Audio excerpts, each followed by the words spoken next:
দর্শক, এই মুহূর্তে আমি আছি পুরানা পল্টন মোড়ে। আমরা দেখতে পাচ্ছি যে জাতীয় সাংস্কৃতিক কেন্দ্রের উদ্যোগে ভারতব্যাপী যে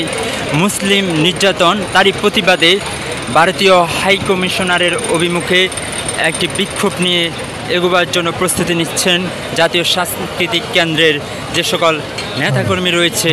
তারা এবং অন্যান্য সংগঠনের কর্মীরা। আমরা দেখতে পাচ্ছি যে সবার হাতে বিভিন্ন প্রতিবাদী প্লে কার্ড, বাবরি মসজিদ বিনির্মাণ করবে আবার মুসলমান থেকে শুরু করে অনেকগুলো প্লে কার্ড নিয়ে এই মুহূর্তে পুরানো পল্টন মোড়ে অবস্থান করছেন জাতীয় সাংস্কৃতিক কেন্দ্র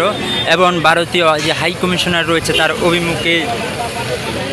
অভিমুখে যাত্রা করার জন্য তারা এই মুহূর্তে এখানে প্রস্তুতি নিচ্ছেন।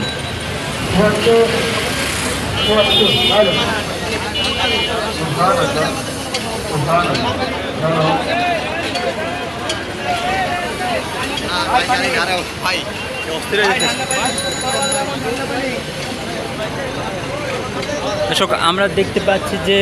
সাংস্কৃতিক